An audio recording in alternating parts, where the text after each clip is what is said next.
Hi, today Natalie and I are going to be talking about the New Age, spirituality, and psychology. It's a fun and interesting topic, and I'm really looking forward to it, Natalie. So, my Armand, very much so. So, before we get started, let's define some of our terms here. When we talk about the New Age, we are not talking about it in that stricter sense of the Age of Aquarius, Aquarius. the age of Aquarius, or some Yeah. other big shift that is happening, like everything's going to turn on a dime. We're talking about the whole big range of alternative spirituality, healing modalities, divination, things along those lines. The whole candy store, as you sometimes refer Yes, definitely candy store. Yep, a sweet shop. to.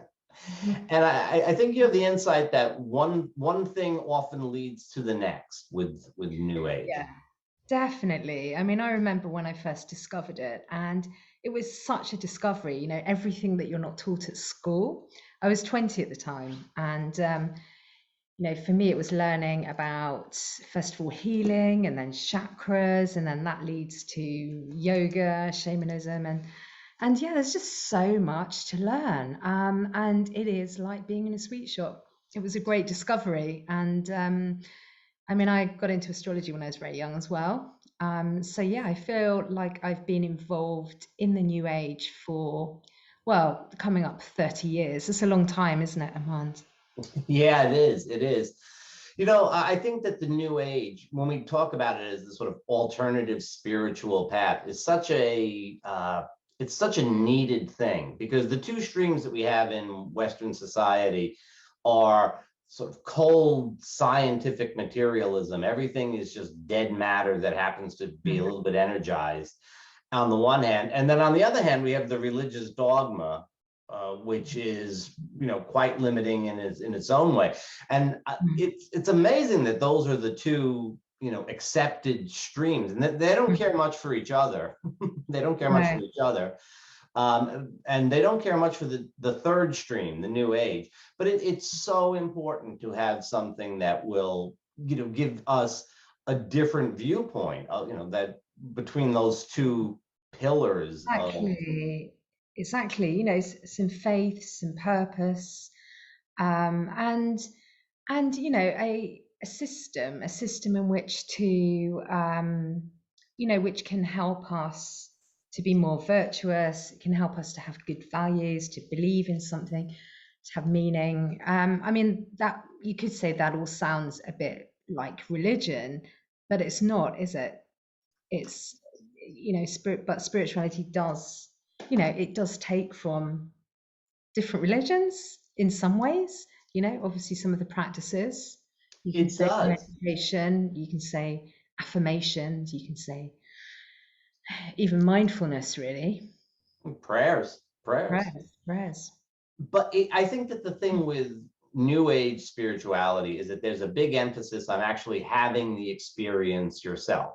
The Western, but Absolutely. particularly Christianity, the viewpoint is, Saint Paul had a spiritual experience 2,000 years ago, so you don't have to. Yeah. We'll just take our word for it, type of thing. That's a And really good point, Amand. So you're able to have those experiences yourself right, and that's to a that's certain really degree. key. That's really key, because then it's not some abstract thing that you're sort of told that you have to kind of believe in it or have faith, because you have your own experience. You've got your own. You have the knowledge of it directly, which is a tremendous thing. Because I think that people have a hard time buying into the whole faith-based thing. Just take our word for it. That doesn't work very well anymore. Yes, and that can be very, very much removed from the way someone's actually living their life, can't it? Whereas, the new age ideally is integrated in the actual experience of their day-to-day life. It is. I think, though, when we look at that issue of like having the experience, and it could be from a lot of different, it could be from meditation, it could be from psychedelics, it could be from just having healing experience, it could be out of body experiences. There's a whole range. There's a whole range of things when it comes to. Spiritual awakening, Kundalini rising. which is a big one. Apparently, especially during the pandemic, lots of Really? awakening going on. Yeah, I've heard. Makes a Yeah. lot of, makes a lot of sense, I suppose, sort of with thrown back on ourselves. It's such a contrast, to have like that central experience yourself, as opposed to, just sort of hearing about it, which is, I think, kind of the Western way. But the other side of the coin that comes in with New Age is that you're also not only going to have the experience, you're also sort of left on your own to interpret it. Yes, and I think kind of that's for better or worse, isn't it? In terms of being able to have that freedom and lack of boundaries. Anything's possible. My intuition tells me this is true, so it is. But this is where I think we get to the maybe the kind of fuzzy end of the New Age, where sort of anything goes, to the point where maybe sometimes people can be relying so much on their intuition and imagination, but that isn't always really telling the truth. Their psychic abilities, maybe they're not psychic, maybe they're driven by fear or wishful thinking. And so it's that lack of I don't know, have you found this, Armand? Do you find sometimes there's a lack of critical thinking in the New Age field? I mean, I'm not talking about things like Tibetan Buddhism and things like that, because that's very, sort of Right, but that's the big contrast, right? Yeah. Because you will find that. I mean, let's say Buddhism, they're very much like, they're sort of the opposite of the Western religions. They're like, we'll tell you about it, but it's not really going to do much for you unless you have the experience. Right? Yeah. We'll give you the teachings, but they're only going to help a little bit unless you have the experience. But when you have the experience, you go back to, the abbot of the monastery or whoever it is, and you say, this is what I experienced, and they kind of guide it for, So when you come and say, oh, look, I'm God, they're like, okay, bullseye, let's slow down a little bit. Let's think about what happened here. Let's see if we can, and they prevent, that overinflation of ego that can happen with those experiences. With the New Age, there's none of that. New Age, there's no none checks. of that. There's none of that, is there? So so it's a little bit like finding a needle in a haystack sometimes, in terms of finding, that authenticity or the true teachers, or the true kind of getting to the bones, getting to the roots of something, rather than, I suppose, because everything's so filtered down, isn't it, at the end of the day, New Age. I think it's so important to kind of look at where, the root of where things have come from, when you enter the New Age, and realize that actually, go to the source of this. It can really help.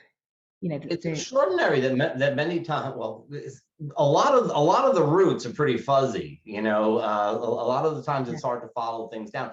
A lot of what we would consider New Age, I mean, we're talking about Buddhism and or shamanism.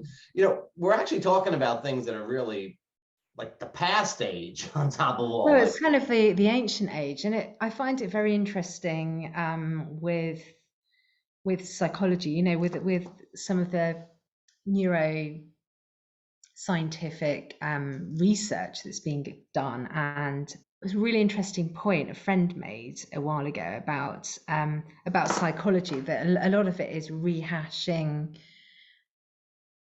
a lot of the spiritual stuff. So it's kind of you can say NLP, cognitive behavioral therapy. It all goes back to things like Stoic philosophy. We reinvent things an awful lot, which is good business. I mean, you can always come up with something new, because it's a little bit of a different take on what's gone before. I think there's some real value in looking back to things that have roots in the New Age, those things that are, because you don't have any, what I find as a community type of thing is that you don't have any basis for even criticism.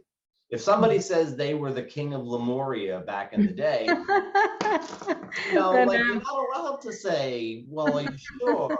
This is like, this is everybody's yeah, experience is, immediately validated as such. as such, and it's always interesting, isn't it, that everyone's past life always seems to be a very important one, doesn't it? Yeah. You never hear about the very mundane ones. It's you're either one of Merlin's witches, or You're, or you're you're probably Queen evil, or Nefertiti or you're something like that, right? exactly, yeah, it's true. Yeah. Yeah, so I think that's important, and looking at the root of things, whether that's the Vedas, the Ayurvedics, or Buddhism, or kind of going back into things like Stoic philosophy. Yeah, I think so. Chinese medicine, of course. Yeah, I think you need to have something that'll serve as a basis. And it should be something that has a lot of latitude in it, so that you don't, you're not shoehorning yourself into a system that doesn't really work for you, or that you have to, too much faith into. But I mean, it's good to have something that is a little more solid, even as you explore and go into different directions. Yeah, yeah, exactly. So, what would your advice be for anyone who's discovering the new age right now? Whatever their age, what would your, in retrospect, having spent many years discovering various branches of the new age and experiencing the fruits of those, or should we say, weeding out some of Mm. the wrong things. I don't know. I think that you have to go into any sort of, exploration like that with, you have to be really, really into it. And you have to have a little piece of yourself outside that is the scientist, that is Yeah, saying, okay, is this really real? What's really happening? You have to have a little bit of that critical mind, yeah, even as you're going through whatever experience or learning whatever thing, you have to have a little bit of that, okay, well, let's see. And you have to watch out for, I'll tell you the truth. I think that I don't know if I should say especially now, because it's probably not especially now, but I think you need to be careful. I think you need to be careful.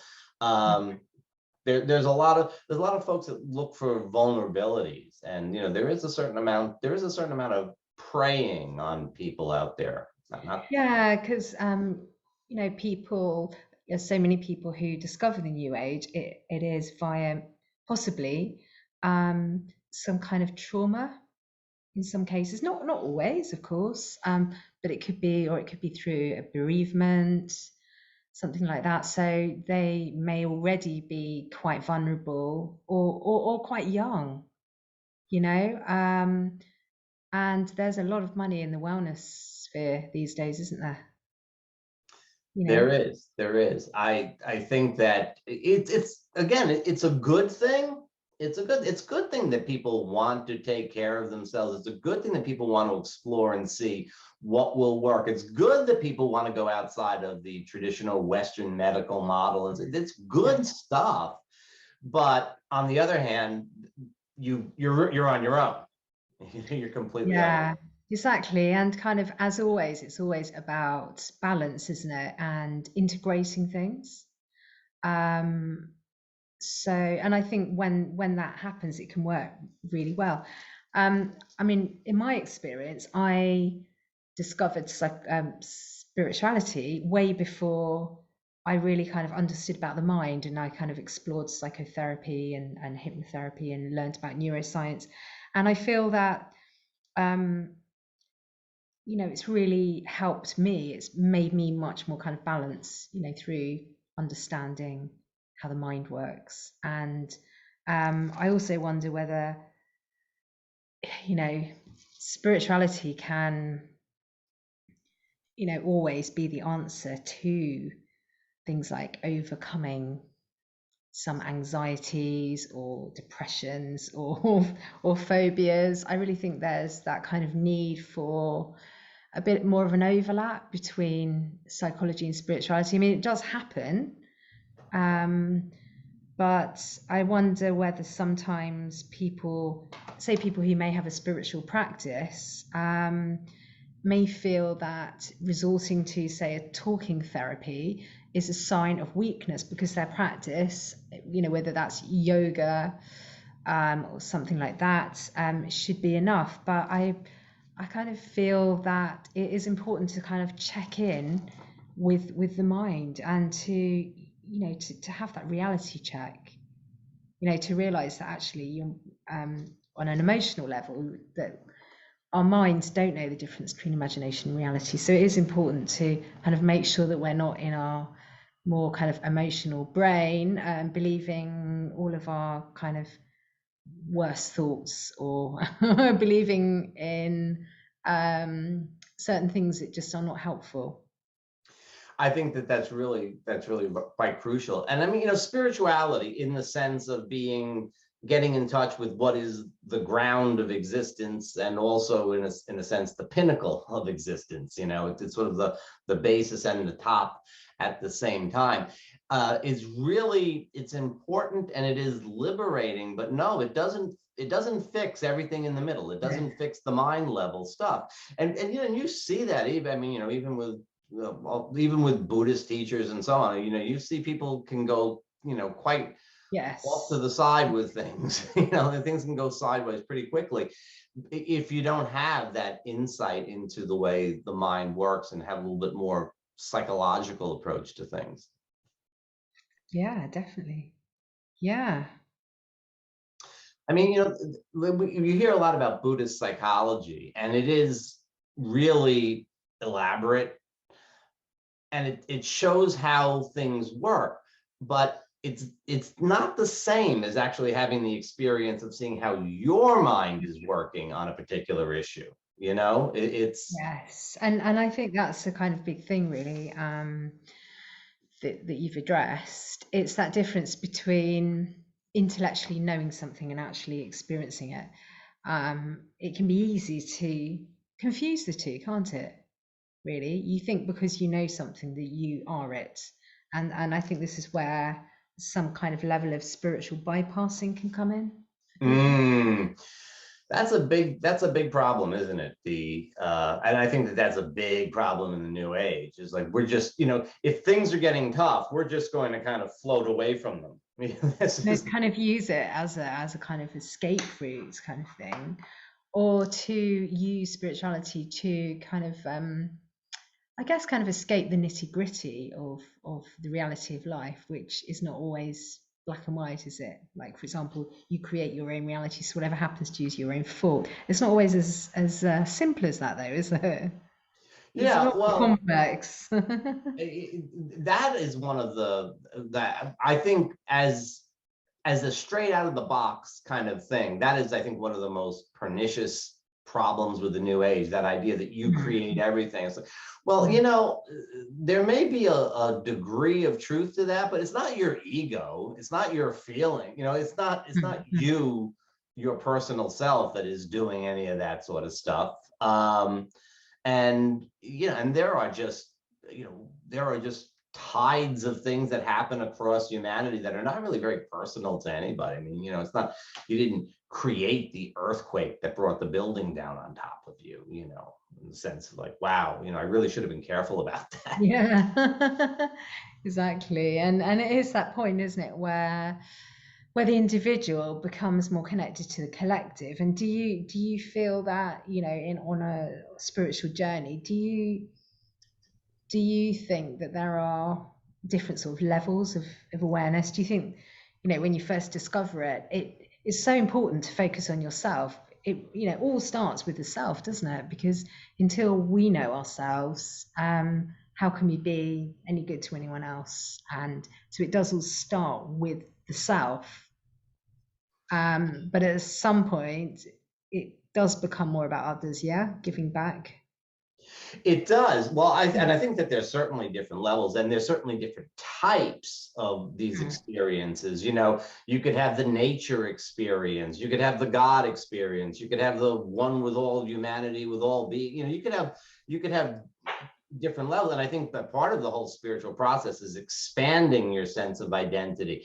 But the other side of things, and I think this is like the really crucial, this is almost like the litmus test for everything, is you also have to expand your compassion, right? It's the caring, it's compassion that has to be expanded as well. That's where I think that Buddhism, particularly Tibetan Buddhism, is really, really strong, because Mm. it's not, otherwise it is too much about yourself. And you Yeah. bump up there, and your ego can reconstitute itself at higher and higher levels with amazing skill. It really doesn't want to let go. And compassion is the thing. If you don't see that in a teaching, if you're not hearing anything about caring and compassion, I would think, well, this might be part of the picture, but it's not going to do the whole job. Mm. Yeah, because really, at the end of the day, there can be people, everyday people, who they wouldn't even call themselves spiritual. The way they're living their lives is extremely advanced, extremely evolved, but they're not new agey, and vice versa. You have new agey or spiritual people who are not living like that. So really, at the end of the day, we're all humans, aren't we? well, We're well, all actually, not humans if you listen to doing our some people in best. New Age, right? We might have lizards among us. Yeah, We might, I yeah. don't know. But it's funny, we're talking about New Age, and we Mm, keep coming back to Buddhism or something like that. We mm, keep coming mm. back to things that are not necessarily new. But Yeah, but they're old. there's It's old age, really, isn't it? Um, yeah, but there is value in the things that are newer. There is value in the things that are more. I think that there are some things that are new, new age, mm. that are also quite positive. Yeah. What do you think that is? Yeah, thanks for giving me a moment to think of what some of them might be. Yeah. Um, I think that some of the emphasis on divination, of being able to access, like as an intuitive skills, although you're absolutely right, they are something that can be abused, and essentially just become ideas of reference where you think everything is about you. But I think that the openness to divination is a good thing. I think actually a lot of the energy healing techniques and so on, they're really pretty new, no matter how you look at them. I think some of those things are absolutely fantastic. Definitely. Yeah, I mean, I do Reiki myself. And yeah, I agree with you there that divination, it can really, really help to harness your intuition, can't it? And can really help on a creative level, can't it? Whether that's using tarot, or astrology. Um, yeah, absolutely. Yeah. It shows you, any form of divination shows you this sort of like level of connectivity that you otherwise have a hard time seeing. I think, it's Yes. and I mean, again, it's not always, people love talking about synchronicities, and they do happen. And I mean, divination, astrology, and tarot is examples of synchronicities that are, on an ongoing basis. Sometimes I think that we have to remember, though, that synchronicities happen, that they sort of tell you that there's connections going on. They don't necessarily have that sort of take home value that people think that they might have. It's like this. But really, isn't it enough just to know that there is an incredible connectivity? That life is more than random. And I think that awareness brings a sense of real appreciation for life, don't you think? And those subtle whispers of intuition, again, kind of infuse you with a sense of meaning, you know, That's exactly what and they do. inspiration. And also, save you a lot of time as well in the process. I mean, wow, if we can all listen to our gut feelings and our intuition and know the difference between wishful thinking, fear versus the true intuition, life would be we'd be in much more of a flow, wouldn't we, in life? Yeah, no We'd doubt, be no kind of doubt. making those decisions easily. And so yeah, you're absolutely right, Armand. Intuition, you know, some of these new age techniques helping you to with your intuition. And I mean, we're both astrologers, and we, you know, our intuition is very much you know, nurtured through our work, isn't it? And also spirituality, I think, because that's Yeah. something that you mentioned a minute ago, and I think it's like just really deserves an emphasis because Mm. it does, if nothing else, it does teach you that the world is, I mean, from my perspective, I would put it, the world is made out of mind more than matter. But Yeah. it does teach you that there's these other levels that are really undeniable, Mm. and that is in and of itself like a very affirming experience, because you might otherwise start to fall into the kind of, well, it's all just a meaningless jumble of atoms with, Meaningless randomness. And you know, so spirituality can really, it can really help with things like depression, really, in a sense, can't it? Lack of meaning, lack of purpose. I mean, apparently on the 12-step program, people are introduced to spirituality because that's an important step for them, for understanding their addictions, for overcoming their addictions. So yeah, it's part of the parcel, really, isn't it? Spirituality. Um, it is. If you don't have that, I mean, if you really see everything as just being a meaningless jumble of, which is a very, it is the accepted story in Western society, right? It's just mm, matter and energy with some physical laws, who knows where they come from, yeah. and you just mix it all up together, and 14 billion years later you have, the internet and Shakespeare and McDonald's hamburger stands and all that. It's an absurdity. Who would believe that? We are having this conversation across the ocean in real time, Yeah. thousands of miles apart. Yeah. And the idea is that this is just, the result of what happens if you mix up some atoms, and there's nothing more to it than that. That's absurd. Who would believe that? But that's it. Oh, consciousness isn't really a thing. I know. It's amazing, isn't it? Amazing times we're living in. It is. It is. But I'm really happy that we have the freedom, though, right? We have this freedom Mm. to explore things, and Yeah. there's often been, but not always. Yeah, and you know, to be able to reach out to people, to be able to communicate in this way, you know, share some of our ideas and views, and have a conversation that gets out onto YouTube.